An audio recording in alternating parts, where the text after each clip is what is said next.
Phone सुविधा है, सुख नहीं है। आपका जो मोबाइल फोन है, दिस इज मीन्स ओनली, ये मात्र एक साधन है।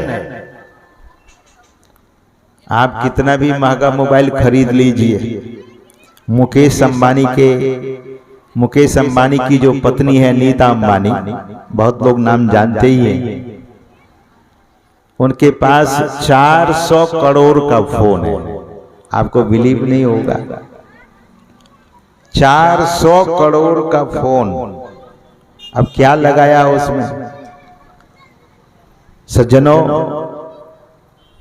बात ही तो करती होगी, ईमेल और व्हाट्सएप ही तो करती होगी, यूट्यूब ही तो देखती होगी। उनके मोबाइल में अलग से कोई ज्यादा फैसिलिटी नहीं है, लेकिन कुछ चीजें ऐसी लगा दी गई है उसमें। नीता अंबानी 2.5 लाख की चाय पीती है, जापान से 1 कप चाय बन करके आता है उनके लिए। कोशिश में है कि मैं बूढ़ी नहीं हूं, लेकिन बुढ़ापे की ओर बेचारी जा रही है। बुढ़ापा रोकने के लिए कोई इलाज नहीं है, बुढ़ापा रुक जाए ऐसा संभव ही नहीं, लेकिन वो चाय पीती है। जापान की कोई कंपनी उनके लिए चाय बना करके एरोप्लेन से भेजती है, और वो चाय फिर मैक्रो जो स्टोव होता है, मैक्रो, उसमें फिर गर्म करके नौकर उसे चाय देता है और वो चाय पीती है। एक दिन में 60,000 का पानी पी जाती है। आप लोग नल से पानी निकालकर बढ़िया से पी लेते हैं, बहुत फिल्टराइज करके पानी पी लेते हैं। तो दुनिया में कुछ ऐसे भी पागल सब लोग हैं। तो महापुरुष कहते हैं कि प्रतिभाषिक सत्ता को समझ लीजिए। डेथ होने से कोई रोक नहीं सकता, मृत्यु होने से रोक नहीं सकता, वृद्ध होने से कोई रोक नहीं सकता। जिसने इस पूरी सृष्टि की रचना की वे भगवान श्री कृष्ण।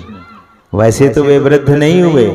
सदगुरु महाराज के प्रवचन में हमने पढ़ा, भगवान श्री कृष्ण इस धरती पर 120 वर्ष ही रहे। भगवान श्री राम इस धरती पर 11,000 वर्ष रहे। भगवान श्री राम तो 11,000 वर्ष रहे, लेकिन भगवान श्री कृष्ण 120 दिन रहे। भगवान श्री कृष्ण का न तो एक बाल पका, न एक दांत टूटा, और न चेहरे पर झुर्रियां आई। इसलिए कि द्वापर में जिस समय भगवान श्री कृष्ण का अवतार हुआ था, तो मनुष्य की आयु 1,000 वर्ष, तो 120 वर्ष हुए। तो स्वाभाविक बात थी। मैं यही निवेदन कर रहा था कि भगवान श्री कृष्ण या भगवान श्री राम जगत के नियंता हैं, पालनहार हैं, जगत के सृजनहार हैं। वे भी जगत में आने के बाद रहे नहीं, चले गए। तो संत महापुरुष कहते हैं कि आए हैं सो जाएंगे। इस पंक्ति को आपने सुना होगा सत्संग में बहुत बार। आए हैं सो जाएंगे, राजा रंक फकीर। राजा भी और रंक भी, फकीर भी, साधु महात्मा भी, लेकिन जाने में भेद होता है। क्या? संत कबीर साहब कहते हैं कि एक सिंहासन चढ़ी चले, एक बंधे जंजीर। एक तो सिंहासन पर चढ़कर जाते हैं, और भारत में सज्जनों ऐसे ऐसे संत हुए जो साक्षात विमान को उतार लिया धरती पर। तुकाराम जी महाराज के लिए साक्षात बैकुंठ से विमान आया, और विमान जब आया तो तुकाराम जी दौड़ पड़े गांव में कि चलो चलो भगवान ने विमान भेजा है, और विमान पर बैठकर हम लोग बैकुंठ चले जाएंगे। उसमें भी 100 शरीर। अगर ऑस्ट्रेलिया की कोई कंपनी यहाँ आपके यहाँ एयरपोर्ट होगा, वहां कोई विमान उतार दे और बोले कि बिना वीसा के, बिना पासपोर्ट के चलो हमारे ऑस्ट्रेलिया में, हम आपको जॉब देंगे। वैसे तो बहुत लोग सोचेंगे भी, लेकिन बहुत लोग चले भी जाएंगे।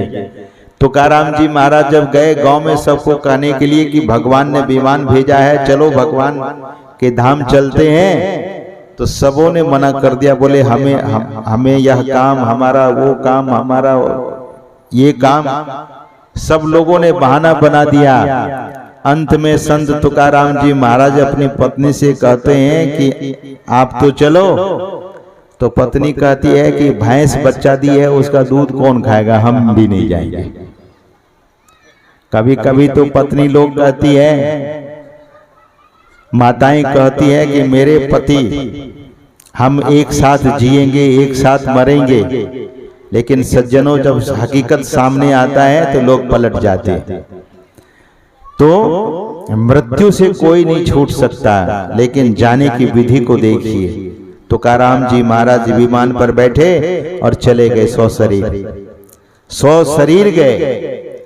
बाबा धरणीदास जी महाराज, संत धरणीदास जी महाराज जो अयोध्या में थे, शरीर जब छोड़ने का हुआ, बाबा धरणीदास जी महाराज मुंशी का काम करते थे, जाति से कायस्थ कुल के थे, कायस्थ कुल शिरोमणि बाबा धरणीदास जी महाराज बड़े ही उच्च कोटि के संत हुए। जब शरीर छोड़ना हुआ तो बाबा धरणीदास जी महाराज सभी भक्तों से कहा कि मैं शरीर छोड़ने जा रहा हूं और सरयू नदी में जाकर शरीर छोड़ूंगा। तो लोगों ने सोचा कि जल समाधि लेंगे, लेकिन जल समाधि नहीं लिया। पीछे पीछे सभी लोग कीर्तन करते गए। बाबा धरणीदास जी महाराज आगे आगे गए। सरयू नदी में जैसे प्रवेश करते हैं तो जल के सतह पर चलने लगे, जैसे धरती पर चलते थे वैसे जल की सतह पर चलने लगे। लोगों को बड़ी हैरानी हुई, कुछ लोग अंदर भी आए। तो बाबा धरणीदास जी उलट करके बोले कि बस मेरी आज्ञा है कि आप लोग आगे न बढ़ें। सब लोग किनारे पर कीर्तन कर रहे थे, बाबा धरणीदास जी महाराज की जय जयकार कर रहे थे, जय जयकार लगा रहे थे। और बाबा धरणीदास जी महाराज सरयू नदी के बीच मध्य में जल पर पद्मासन लगाकर ध्यानस्थ हो जाते। और ध्यानस्थ होने के साथ ही साथ उनके शरीर से ऐसी कांति निकलने लगी, ज्योति निकलने लगी, पूरा शरीर ज्योतिमय हो गया। अब शरीर नहीं दिखने लगा, एक ज्योति पुंज, और नदी के जल के सहारे उनका वो शरीर बह भी रहा था। और फिर जल के सतह से ऊपर उठते उठते वो प्रकाश पुंज आकाश में जाकर विलीन हो गया। ऐसे शरीर छोड़े बाबा धरणीदास जी महाराज। तो